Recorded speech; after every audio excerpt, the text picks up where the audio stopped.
Magandang araw po, Doc Willie, Doc Lisa. Meron tayong magandang topic naman sa araw na ngayon. Ang topic natin, paano malulunasan o maaalis itong mga sakit na pinoproblema natin, di ba? High blood, diabetes, cholesterol, at stress. Papaliwanag ko sa inyo maigi, ha? Nung isang araw lang, nag-lecture kami ni Doc Lisa at nag-medical mission dito sa Alaminos, Laguna. Ang daming mga tao, siguro mga 500 na pasyente nandun. Nung nagle-lecture kami doon sa Alaminos, tinanong ko lahat sila, ilan po sa inyo may high blood? Sabi ko, ang dami nagtaas ng kamay, siguro mga 40% may high blood. Sabi ko, ilan ang may diabetes? Ang dami din ng taas ng kamay, mga 40%. 4 sa 10. Tinanong ko, ilan ang masakit ng kamay o masakit ng tuhod? Halos 80% nagtaas ng kamay. Bandang ulit, tinanong ko, ilan sa inyo walang pera pambili ng gamot? 100%. Lahat nagtaas ng kamay. Nagkagulo nga doon, lahat nagtaas ng kamay. So nakita natin, napakalaki talaga ng problema ng sakit, itong mga sakit, chronic diseases sa bayan natin, at marami sa kanila nga kulang ang pera pambili ng gamot. Kaya ang tips natin ngayon, paano natin maaalis, malulunasan itong mga sakit. Dati, tinuturo ko sa inyo paano makontrol, di ba? Ito kasi kadalasang mali ng mga kababayan natin. Kadalasan ng kababayan natin, iniisip, minsan mayayaman, ganito rin yung may high blood siya, may diabetes, di ba? Sasabihin nila, oh, Doc, pahingin ng gamot. Tama yon, binigyan natin ng gamot sa high blood, sa diabetes. Kaya lang, pag ininom nila yung gamot nila sa high blood diabetes, balik na sila doon sa dating bisyo nila, di ba? Tuloy pa rin yung kain sa labas, tuloy pa rin yung mga mamantikang pagkain, di ba? Puro inom pa rin ng mga juice, matatamis, soft drink. So, baliwala. I mean, nako-control nga nung gamot yung high blood diabetes, pero hindi talaga gumagaling. Paano balik lang sila doon sa dating gawi Kaya, ayon sa pag-aaral, ito, bagong pag-iisip to, kung mild lang ang sakit mo, ibig sabihin, nag-uumpisa pa lang ang diabetes mo, hindi man ganun kataas. Mga 140, 150. Yung high blood mo, hindi rin ganun kataas. Dapat 140 over 90 lang. Let's say, high blood mo hanggang mga 150 over 100. O minsan, 160 over 100. Makukuha pa natin yan. Pwede pang malunasan, maalis yan.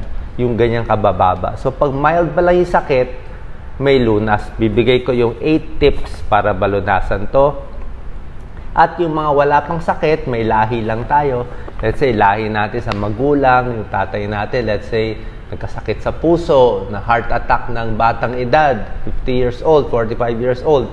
Para hindi tayo matulad sa kanya, para hindi tayo matulad sa magulang natin, para mas humaba yung buhay natin doon sa magulang natin, ito mga babaguhin natin. Kasi kung wala tayong gagawin, kung ano mangyayari sa magulang, syempre, nasa dugo yan lahi-lahi, pwede makuha ng anak.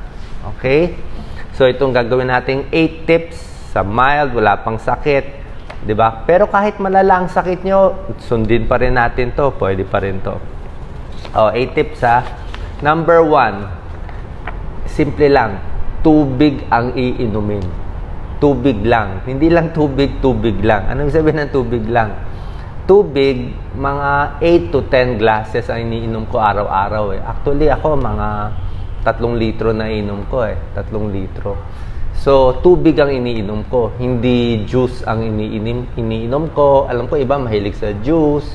Ang juice kasi may halo ng asukal yun Kalaban natin yung asukal, di ba? Di ba, may mataas na nga blood sugar nyo, asukal pa sa juice. Soft drinks, isang soft drinks, di ba? 7 kutsaritang asukal. Yung mga matatamis, kakanin, asukal din yan So, pagdating sa inumin, tubig lang. Kung pwede nga, itakwil mo ng soft drinks, takwil mo na yung mga juice, prutas na lang at pipiliin natin yung prutas na kakainin. So, pag tubig lang iinumin mo, 8 to 10 glasses, maraming sakit matatanggal. Ano maaalis? Yung iba nga, overweight Sabi niya, Doc, hindi ako kumakain ng kanin, konti lang, ba't ako tumataba? Lakas mo naman mag-juice. Diba? Ayaw daw niya lasa ng tubig. Galit daw siya sa lasa ng tubig. Walang lasa. Eh, walang lasa, lagyan mo na lang ng lemon o kalamansi, di ba? Lemon, kalamansi, water, walang kaso. So, tubig lang, pwedeng bumaba ang blood sugar nyo. Okay? Tubig may tulong sa UTI. Sa kidney mo, hindi masisira. Kaya nasisira ang kidneys natin, walang tubig. Nadidehydrate. Natutuyuan, parang halaman. Subukan mo halaman, huwag mo diligan. Diba? Tao, pwede hindi kumain 40 days, buhay pa. Pero pag wala kayong iinuming tubig, 3 days lang, patay na. So, tubig talaga, number 1. Yan ang ginawa nga ni Jesus noon, diba? Fasting. Pero may water. So, tubig, may tulong din ang tubig sa ulcer, nangangasim. So, 8 to 10 glasses. Ha? Kailan iinom? Sa umaga. Ako, paggising ko sa umaga, inom agad ako sa baso kasi alam nyo naman, buong gabi, natulog ka, hindi ka uminom ng tubig. Pag ihi mo sa umaga, kita nyo naman, di ba? Madilaw, di ba? Madilaw, mapanghi, mabula. Ay, kailangan hahabulin mo na ng tubig. Ibig sabihin, dehydrated ka na. Kaysa magbuo-buo yung kidney stone ninyo. Mamaya, pati yung gallbladder stone, kidney stone, nagbuo-buo, nagkaka-UTI na, hindi uminom ng tubig. Yun ang gagawin natin. Inom ng tubig. So, 8 to 10 glasses, halos sa lahat ng tao. Anong klase tubig? Malamig, maligamgam. Kung may problema sa tiyan, maligamgam. Ako, warm water, medyo mainit, pwede rin.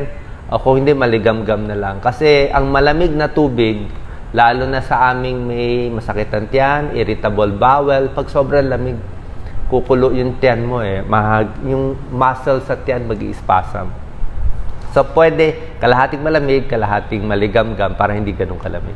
Sino lang ang hindi pwede uminom ng tubig? Okay?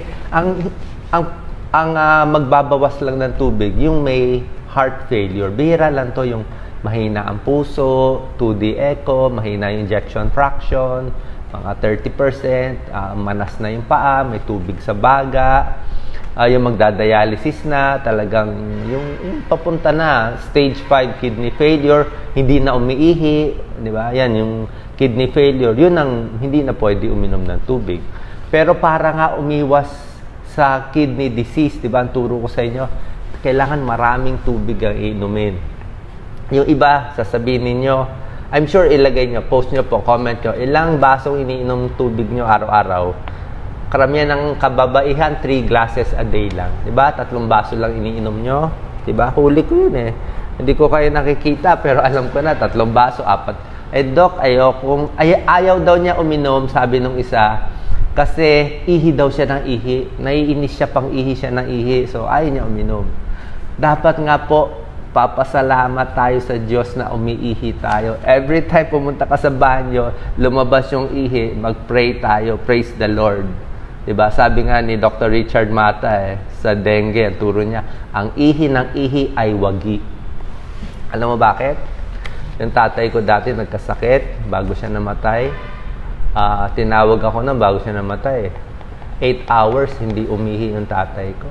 Wala na. Nung hindi na siya umihi 8 hours, wala na. Nahilo na ako na. Napaiyak na tayo nun. Napaiyak na tayo na pag di na umihi. Anong sabihin di umihi 8 hours? Kidney failure, dialysis na. Diba? Wala na, tapos na. Sira na kidney eh. Diba? Nasira na eh. Diba? So, pasalamat kayo, ihi kayo ng ihi. Parang nagpa-flush ka, diba? Kaya nga nagpa-flush ng toilet, diba? Flush ka ng flush, flush ng flush. So, inom ka na inom, labas ng ihi, masaya kayo. Ininom mo malinis na tubig, paglabas ng ihi, yun yung mapanghi, may urea, may mga... Kaya nga maganda eh, naaalis nga yung dumi. Diba? Kaya kayo walis ng walis. So, wag magre-reklamo na ihi ng ihi. Hanap na lang tayo ng CR. Okay?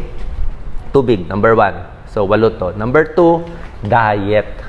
May special diet na makakalunas sa mga high blood, diabetes, cholesterol, stress. Anong diet? Unang-una, very simple lang. Yung dami ng kanin, mas babawasan. Kung 3 platong kanin, siguro mga 2 plato na lang. O 2 plato, gawin mo 1.5. Ang dadamihan natin, yung gulay talaga. Alam ko, mahal ang gulay ngayon. Pero pumunta kami ni Doc Lisa sa palengke, mas mura pa yung talong. Pwede pa. Mahal, pero siya pinakamura. Talong, kangkong, Yan ang mga mura natin, pwede nyo kainin. Kanina kinain ko okra. Okay, steam okra. So, ang gulay kasi, pag pinadamihan mo ang gulay, alam nyo, lunas siya sa diabetes. Bakit lunas sa diabetes? Ang gulay kasi, mababa ang glycemic index. Ano ibig sabihin? Pag uminom ka na matamis, yung blood sugar mo, tataas na yan. Maglalabas na ng insulin yung pancreas mo, yung lapay. Diba? So, kain ka ng kanin, hirap na hirap yung pancreas mo, yung lapay. Sabi niya, gagawa na naman ako ng insulin. Ang tigas ng ulo nitong may-ari nitong katawan na to. Ang daming kinain. So, labas siya ng labas ng insulin. Kayo na kain ng matatamis, ang daming kanin. Bandang huli, sabi ng pancreas ninyo, ayoko na. Bahala ka na sa buhay mo. Hindi na ako gagawa ng insulin. Diba? Napagod na siya eh. So, nasira yung pancreas. Hindi na gumawa ng insulin. Kaya nagka-diabetes. Yun ang cause. Diba? So, anong gagawin? Yung gulay. Pag gulay kasi kinain nyo, nakita nyo yung gulay, diba? Hindi siya matamis. Diba? Tsaka yung gulay, ang tigas, ang daming fiber, diba?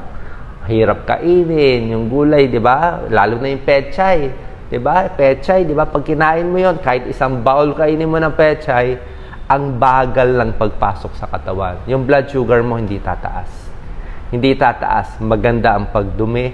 At proven na yan. Ang mga vegetarian, mahaba buhay. Abot ng 100 years old. Diba? Yung mga gulay lang, yung mga ninuno natin, gulay lang. 100 years old. Kung may reklamo kayo sa pesticides, di hugasan natin. Diba? Hugasan, lagyan mo ng suka, kalating baso, hugasan, lagyan ng konting asin, ibabad, hugasan, i-brush yung labas, 'di ba? Pero yung gulay mismo ang masustansya. Gusto nyo nga karne, hindi yung karne mismo ang problema natin, yung meat eh. Ang meat kasi walang fiber. Ang meat walang fiber. Kumain ka ng maraming pork chop, nagdudurog-durog lang 'yon sa tiyan mo. Kaya ang dumi mo hindi maganda. Pero pag ang gulay swak na swak ang pagdumi. Yan ang kailangan natin, di ba? So, diet, gulay, number 1. At sa mga may high blood, may tinatawag tayong DASH. Alam to ng mga doktor eh. Dietary Approach to Stop Hypertension. And ano tong DASH diet? Proven to, 11 points bababa ang blood pressure nyo. Kung blood pressure nyo 150-100, magiging 140/90 lang. Susundin mo lang tong DASH, di ba? So, hindi tunay puro gamot lang ang gusto ng doktor. Lalo na ako, ayoko puro gamot. Gusto ko, konting-konti lang ang gamot mo, o pwede walang gamot, o half dose lang, pero masipag sa diet. So, prutas, gulay, whole grains, ito yung mga brown rice, wheat bread, low-fat dairy, isda, mani, okay din. Tapos, lahat ng mga sa supermarket kasi, lahat na nang bibili. Hirap eh. Hirap na mapagkain natin. Sample lang, yung mga nasa plastic, nasa bote, processed foods eh. Di ba? Ngayon, meron ako kinakain dyang special chichirya. Tiningnan ko, nakasulat. Hindi ko nasasabihin yung brand, baka magalit yung brand eh. Special chichirya. Sabi ng chichirya, all vegetable. Okay daw. No trans fat. Okay daw, di ba? No pork, no trans fat, vegetable flour. Di ba? Pwedeng kainin. Kinain ko 2 piraso. Sobrang alat. Grabe. Sobrang alat. Patay tayo doon. Patay tayo doon sa high blood. Nakasulat, no vegetable lang, no meat, low trans fat, mababa cholesterol. Sobra namang asin. Tinadtad ng asin, betchin, wala na. Diba? Alam nyo na yon. Bagay sa beer. Ayan ang binili na anak ko. So, huwag kayong maniniwala sa ganung mga pa-style kasi hindi siya healthy. Diyan ka magkaka-high blood sa high salt na mga chichirya. Ang low salt, kailangan natin, konti lang ang salt na kailangan natin eh.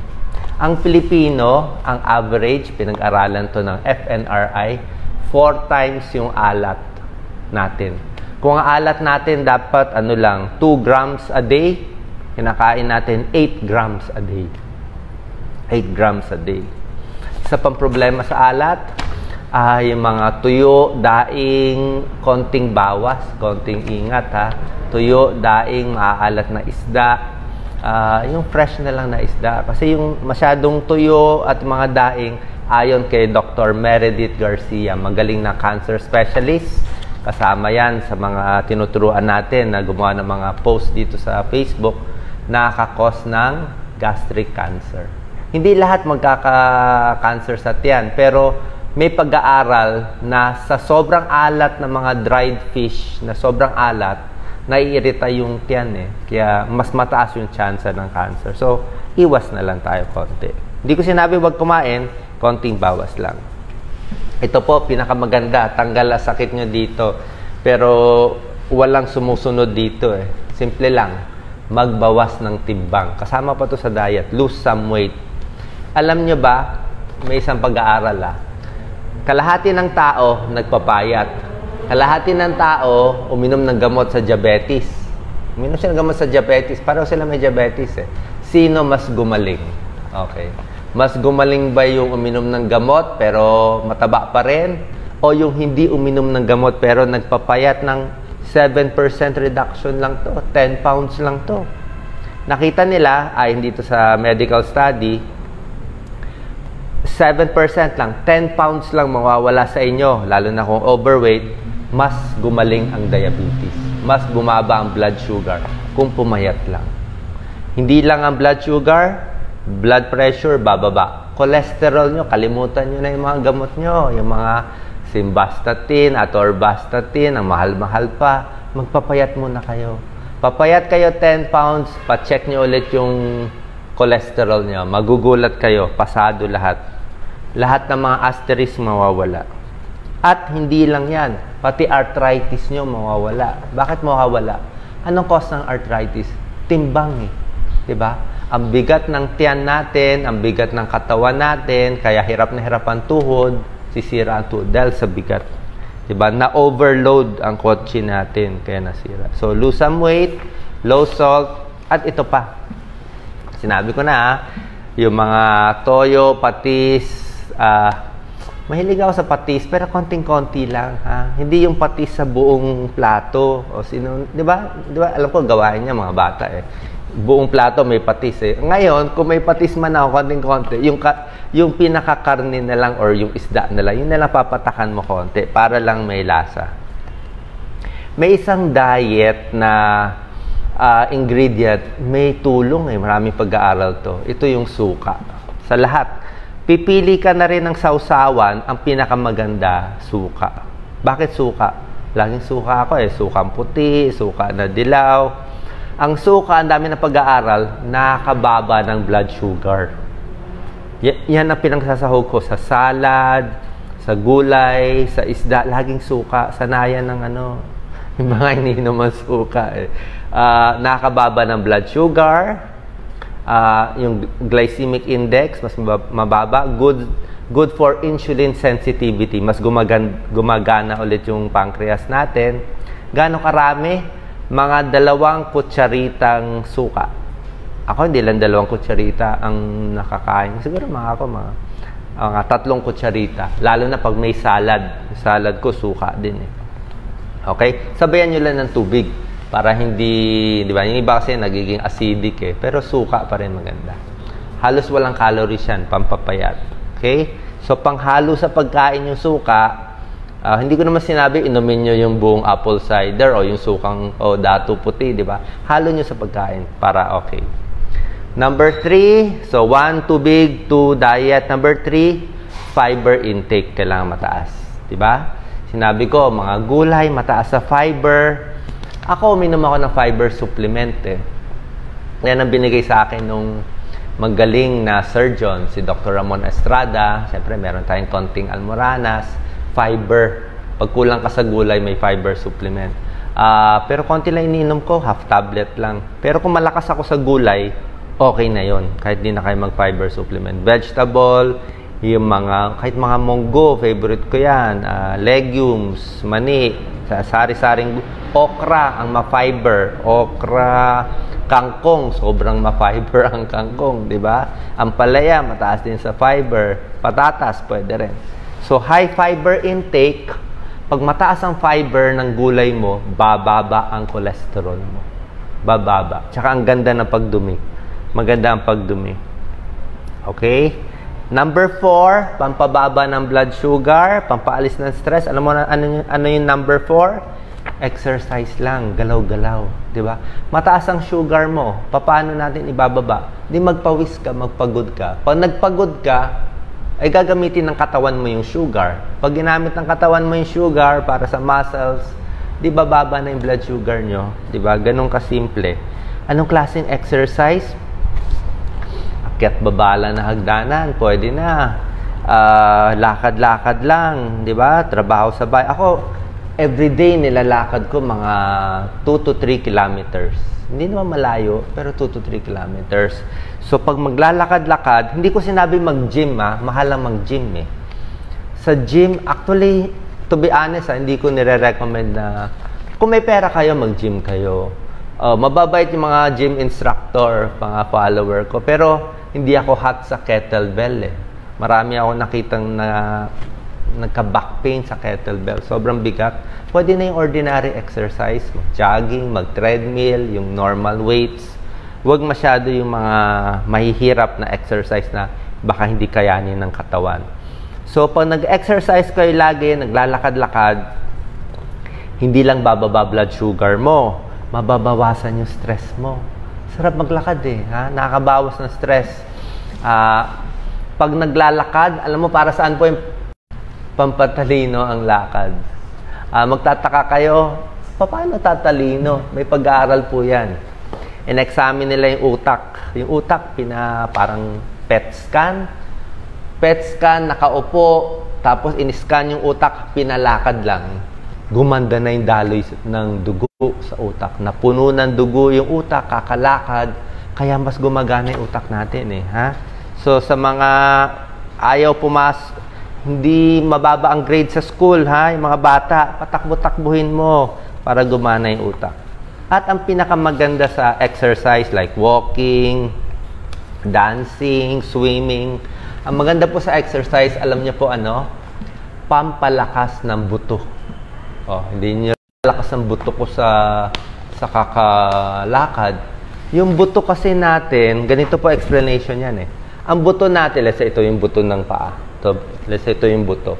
Pag yung buto hindi mo ginagamit, humihina siya. Hindi siya lumalakas. Hindi siya nag-grow yung buto eh. Pero pag yung buto, lagi mo tinatagtag. Huwag naman sobrang tagtag, yung 10 kilometro. Yung talagang lakad, yung laging tinatagtag yung mga bones, yung mga joints, mas tumitigas siya. Mas tumitigas ang buto pag laging may gravity, laging may bigat. Yung mga tao sa space, pupunta sa buwan, sa moon, di ba? Walang gravity doon. Pagbalik nila, kita mo, hindi sila makatayo, hindi sila makalakad. Mahina ang muscle, mahina ang buto, lahat. Paano walang weight eh? So yung gravity, kailangan mo yun, lakad-lakad, matagtag yung buto, mas titigas ang buto. Mas titigas ang buto at good for the muscles ang paglalakad. Okay? Baba pa blood sugar. Number 5, stress talaga babawasan natin. Kasi, ang stress kasi nasa utak lang yan eh. Lahat nasa utak eh. Kung ano pinapasok mo sa utak mo, yun din mararamdaman ng puso mo. Let's say, ipasok mo sa utak mo puro patayan. Diba? Marami tayo dyan nakikita sa Facebook, sa YouTube, diba? Video, content, do not watch for violence. Diba? Lagi mong pa-press, may pinatay, may nabangga. May lumabas yung bituka, kaya naputol yung paa. Diba? Kinakwento ko pa lang, stress na tayo, diba? Diba? Stress na eh. Nararamdaman mo na, nakakabog ka na eh. Diba? Pero kung ipapasok mo sa utak yung mga Bible quotes, yung mga magagandang bagay, magagandang lugar, diba? Mga inspirational na stories, diba? Mababawasan yung stress mo. Kung ano yung nagpaparelax sa'yo, yun ang iisipin mo. Kasi yung laging stress, tataas ang cortisol. Ang cortisol, mararamdaman mo yan eh. Cortisol, pag tumaas yan, magkaka-diabetes na. Glucagon, tataas yan. Yan ang nakakasira sa katawan. Stress, magpapalpitasyon, bibilis ang tibok, di ba? Sasakit ang dibdib, mahihilo-hilo, mangangasim ang tiyan. Stress din yan. Bakit maasim man? Kita mo, pagkausap mo ang boss mo, Di ba hindi ka matunawan? Sige, matunawan ka ba? Yung kinakain mo, ayaw bumaba. Bakit? Eh, hirap na hirap siya eh. Ang daming acid eh. Ang daming acid kakaisip. So, mag-isip kayo ng pagdarasal, relaxation method, ligo, pamparelax, masahe, massage, pwede, yung mga yoga, stress reduction, deep breathing, di ba? Yung tinuturo kong deep breathing. Sumaturo ko ulit. Tinuro ko na dati sa mga kulang sa hangin, sobrang polluted, may asthma. Gagawin nyo, lagay isang kamay, sunod po kay Doc, isang kamay sa dibdib, isang kamay sa tiyan. Paghinga natin, dapat ang lalaki, tiyan. Laki, tiyan, hinga. Okay? Hinga tayo, gusto kong malaki yung tiyan mo. Yung parang bad posture. Ganyan. Hinga.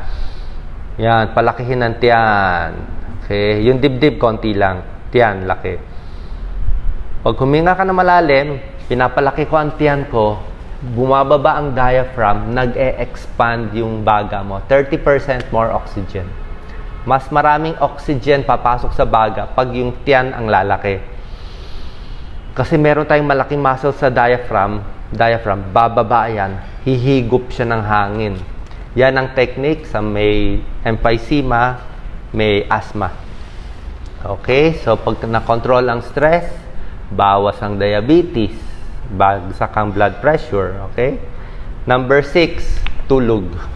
'Di ba? Alam niyo naman, mahirap matulog, lahat hirap sa pagtutulog. Pag kompleto ang tulog natin, okay ang puso, bawas sa stress, pati blood sugar din, bababa. Kasi kung makakatulog ka lang na masarap, pwede na. At yun na nga po. Ako hindi ako gano'n nanonood ng mga news na mga... Meron kasi mga nega lagi. Nega dito, may balitang ganito. Di ba? Hindi ko naman sinabi na huwag harapin yung problema. Haharapin yung problema. Pwede nyo naman isipin na yung baso nyo half full eh. Alam nyo na ba yon? Kailangan tayo laging glass half full. Ibig sabihin, isang baso mo, kalahati ang tubig na laman. Sasabihin mo ba, ay, malas ang buhay ko, kalahati lang ang tubig ko. 'Di ba? Yung iba ganun mag-isip eh. Pero isipin natin, hindi, at least meron akong kalahating basong tubig, 'di ba? Wala nga akong pera, at least healthy naman ako, nakakalakad ako. 'Di ba? O hindi nga ako mayaman, mabait naman misis ko o asawa ko sa akin. Kailangan positive tayo. 'Di ba? Kasi pag positive ka lagi, ayon sa pag-aaral, mas mahaba ang buhay. May cancer, stage 4. Sasabihin, hopeless na. Sabi ng doktor, may taning na buhay ko. Pag ganun naisipin mo, talaga magkakataning yung buhay. Kaya pag sinabihan ako ng doktor, ako nasabihan na rin ako ng doktor na, uy, baka may bukol ka dyan. Uy, baka may cancer ka dyan. Alisin mo sa utak mo. Diba? Ipa-check mo, pa-blood test ka. Pag wala, isipin mo, wala. Tapos ipa-positive mo. Diba? Ayusin mo lang yung buhay mo. Itong mga tinuturo ko. Pwede naman hindi lumaki yung bukol eh. Pwede hindi lumaki. May isang pasyente, 65 years old siya. Sinabihan siya may cancer. Parang may cancer sa tiyan eh. Sabi ng doktor, 6 months to live to. True story to. Ginawa niya, nagpa-araw siya sa umaga, naligo siya, bumalik siya sa nature, nag-exercise siya, inayos niya yung diet niya. 65 years old, umabot siya ng 89 years old. 89 years old, siya namatay. At nagpa-autopsy, pina-autopsy siya. Sinabi ng mga anak, uy, gusto kong malaman ano nangyari sa cancer niya. Di ba? Nabuhay na 24 years eh. Alam niyo, pagbukas nung bituka, nandun pa rin yung cancer. Pero yung cancer, natulog. Nandito yung cancer, nabalutan ng fiber, hindi na lumaki. Hindi lumaki. May cancer na hindi lumalaki. Mabait na cancer. Bakit? Siguro positive ka eh. Marami kang iniisip. Marami ka pang gagawin sa buhay. Meron dyan, lalo na ibang breast cancer, kakanega, kakatakot, kakatago sa doktor, ayaw magpa-check up, bilis lumaki ng cancer. Within 6 months, diba? So, kailangan yung nilalagay din sa isip natin. So, number 5 ko, control stress. 6, get enough sleep. And number 7, babantayan din natin. Hindi rin pwede nakapikit mata na walang blood test. Yan ang gusto ko libreng lab test mula sa PhilHealth Kasi Kung meron tayong libreng lab test, at least makikita natin ano problema nyo. Ang babantayan ko ba sa'yo ay cholesterol mo, laging tumataas? Sugar ba ang deadly sa'yo? Blood pressure mo ba yung deadly? Kidney mo ba may tama na? So, pipiliin natin ano doon yung may medyo tagilid ka, kung saan ka mahina, yun tayo magpo-focus. Let's say, ang problema nyo, laging high blood, stroke. So, doon tayo magpo-focus, bawas alat. Kung ang problema nyo, sugar, mataas, di ba? So, babantayan na yung paa, namamanhid ba, baka maputol, So, depende kung anong problema, yun ang babantayan. May clue na kayo eh. Ang clue nyo, ano sakit ng tatay mo, nanay mo, lolo, lola. Kung ano yung lahi sa pamilya, yun ang babantayan. Kay Doc Lisa, lagi ko binabantayan yung breast cancer kasi may lahi sila, malakas yung lahi nila ng breast cancer. So, talagang pilit ko vegetarian. May lahi ng breast cancer, hindi ko rin pinapa-pills, birth control pills. Si Doc Lisa, hindi yan ng birth control pills. Kasi may konting higher risk of breast cancer yung sa birth control pills eh. Dapat alam niyo yan. Pwede mag-pills yung ibang tao, pero kung meron kayong lahi ng breast cancer, may high blood, mataas ang blood pressure, hindi rin babagay yung birth control pills eh. So, hindi siya para sa lahat. So, yun yung mga small tips. So, number 7, monitor, lab test. And number 8, syempre lahat ng bisyo, ha? Kung naninigarilyo, wala na usapan. Talo talaga tayo dun. Useless lahat tong tips ko, 1 to 7, kung naninigarilyo ka. Diba? Anong gagawin, Doc? Naninigarilyo, mister ko, matigas ang ulo. Alam niyo anong gawin? Pwede niyo pukpukin, pwede niyo layasan, pwede mo sabihin doon ka sa kabilang kwarto matulog, or pwede mo bigyan ng kamote. Anong kamote? Kamote, sweet potato. Kinuwento ko yan eh. Kamote, sweet potato, ma-orange ang kulay niya. Yung kamote, ayon sa pag-aaral, nakabawas ng tsansa ng lung cancer. Cancer sa baga, nababawasan yung bad effects ng sigarilyo. Pero, may bad effect pa rin. Ay, mas maganda kumain ng kamote, huwag ka na rin manigarilyo. Diba? So, smoking, o yung mga mahilig uminom ng alak, like kasama si Doc dati, nung bata pa ako, uminom din tayo. 2 beers, 3, diba? Sarap, diba? 3 beers, San Miguel, masarap yung light. Minsan, mainit ulo mo, magre-red horse ka, sakit sa ulo, red horse, diba? Hilo-hilo ka pa, magdadrive ka, mamaya mahuli ka pa. So, nung bata ko, umiinom ako, pero wala eh, kasi pag wala kang purpose sa buhay, pero sa isip mo, sayang lang buhay ko dito. Diba? Sayang oras ko eh. So, in-stop ko na totally, diba? Alcohol po, para sa akin, kung pwede nyo tigilan, tigil na lang. Sasabihin nyo, kailangan ng dugo ko alcohol eh. Anong kailangan ng dugo? Sorry ha, pilosopo. Anong kailangan? Kailangan ng dugo mo ng pampalusaw ng atay? Walang ganon. Ang problema kasi sa alcohol drinking, alam nyo naman, di ba? Nakakasira sa utak, nakaka-dementia, nakaka-liver cirrhosis, di ba? Nakaka-ulcer, puputla sa alak. Sasabihin nyo, Doc, ang konti lang ako uminom. 1 beer, 2 beers a day lang. O konti lang. Ang problema din sa alcohol, sa beer, ang taas sa calories. Diba? Diba po, beer belly? Alam nyo na beer belly? Beer belly, alak, tiyan. Ibig sabihin, yung malalaki ang tiyan. Diba? Pag may makita kang malaki ang tiyan, alak yun eh. Nasobrahan ng beer. Taas ng calories ng beer, mga halos ang platong kanin na rin. Diba? Sayang, may pulutan ka pa.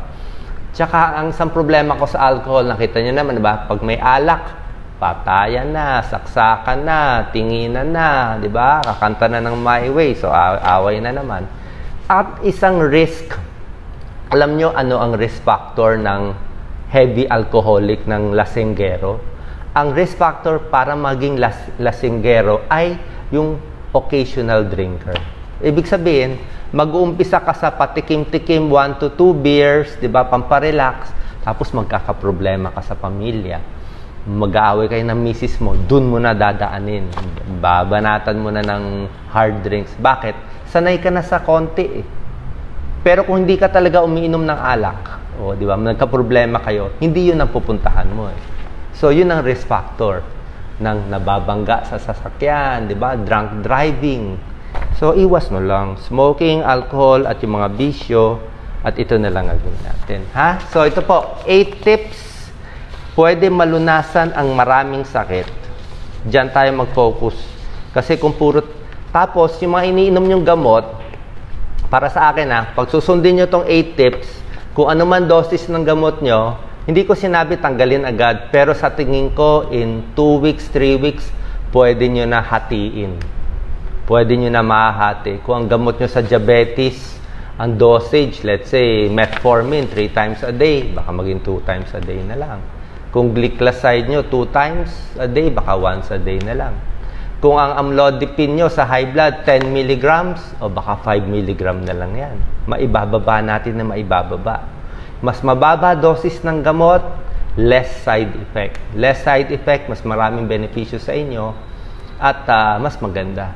Pero hindi ko sinasabi na totally titigil nyo. Minsan kasi, siyempre pag tumatanda tayo, nasisira yung katawan, may tulong din yung konting gamot, konting suporta. Kasi siyempre matanda ka na, mainit ang ulo mo, baka biglang ma-high blood diba? So maganda may konti kang iniinom na gamot para hindi masyado mag-spike yung blood pressure, hindi tayo ma-stroke, at humaba ang buhay. Okay? Sana po nakatulong to at meron tayong pag-asa. Research ko to May ilang mga doktor na sa Britain, sa British, tinuturo nila itong bagong pag-iisip na ayusin nyo yung pamumuhay nyo, diet, pwede malunasan itong mga sakit. God bless po. Pag may alak, may balak. Tama nga, may alak, may balak. Sayang lang oras natin. Ang dami natin gagawin. Di ba? Ba't pa tayo inom ng alak? Enjoy. Ito, enjoy, di ba? Video, enjoy. Exercise po, masarap. Nakaka-addict siya. Nakaka-addict. And talaga nakakatanggal na stress. Last na lang, kalaban natin sa Pilipinas. Siyempre, Pilipinas, yung pagkain natin, yan ang problema. Kaya hugas, linis. Diba? Para tanggal yung mga masasamang mga may chemical man. Isa din problema natin sa Pilipinas, yung pollution. Yan talaga.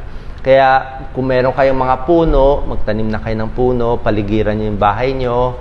Kung maalikabok talaga, mas maganda may screen, kahit papano may screen o konti lang yung bukas, yung hangin na lang sa ibang lugar. Para yung alikabok, dadaan mo na siya sa screen o sa puno. Pagpunta dun sa kwarto mo, mas konti na lang yung alikabok. Pagpasok sa hininga mo, mas konti na lang. Kasi kung talagang open na open yung bahay mo, sa tabi ka ng malalaking kalye, talagang masisira baga natin Kaka-emphysema tayo So, yun po, iiwasan natin. God bless po. Salamat po sa pag-like, pag-share, pag-subscribe. Para po to sa inyo. God bless. Si Doc Lisa, very busy. Meron kaming medical mission doon Siya nandun, galing. So, palitan po kami. God bless po. Thank you po. Positive vibes lang lagi. Kay Julita Torres, Elvira Del Armente. Thank you.